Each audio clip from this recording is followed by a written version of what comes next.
Donc bonjour, bienvenue à l'INRA de Nouzilly. Je suis Michel Duclos, le directeur de l'unité de recherche avicole. Donc une unité qui mène des recherches dans le domaine de la physiologie et de la génétique des volailles. Pour faire ce travail, nous sommes une cinquantaine d'agents titulaires de l'INRA. Et nous avons aussi, pour nous assister, une trentaine d'agents qui sont en charge des élevages expérimentaux. Ça s'appelle l'unité Pôle d'expérimentation avicole de Tours. Alors, quelle est l'orientation générale de nos travaux? Nous essayons de contribuer à des systèmes d'élevage avicole que nous souhaitons plus durables. Plus durables, ça veut dire économiquement viables. Ça veut dire des élevages qui ont un impact environnemental le plus réduit possible. Et ça veut dire, d'autre part, des élevages qui sont socialement acceptables, c'est-à-dire qui répondent aux attentes à la fois du consommateur et du citoyen. Alors pour faire ça, on est organisé en 4 équipes de recherche qui travaillent dans les champs suivants.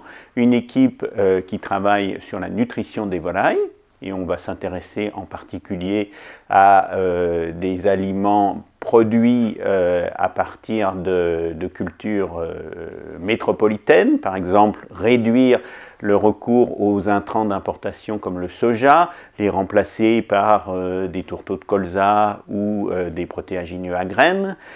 On s'intéresse aussi au métabolisme des volailles, en particulier des questions comme celles qui relèvent de l'adaptation des volailles à la chaleur, mais aussi des questions qui sous-tendent le contrôle de la qualité des viandes de volaille.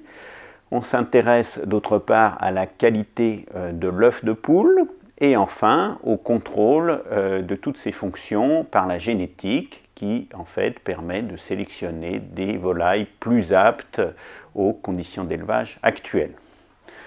Donc au bilan, on essaye de contribuer à mettre en place des systèmes d'élevage de volailles qui permettent à la filière de se développer face à une concurrence mondiale qui, vous le savez, est rude. Et nous pensons qu'au-delà de la rentabilité, qui est bien sûr le premier objectif, il faut aussi viser la durabilité sur le plus long terme en s'intéressant notamment aux impacts environnementaux et à la mise en place de systèmes d'élevage socialement acceptés.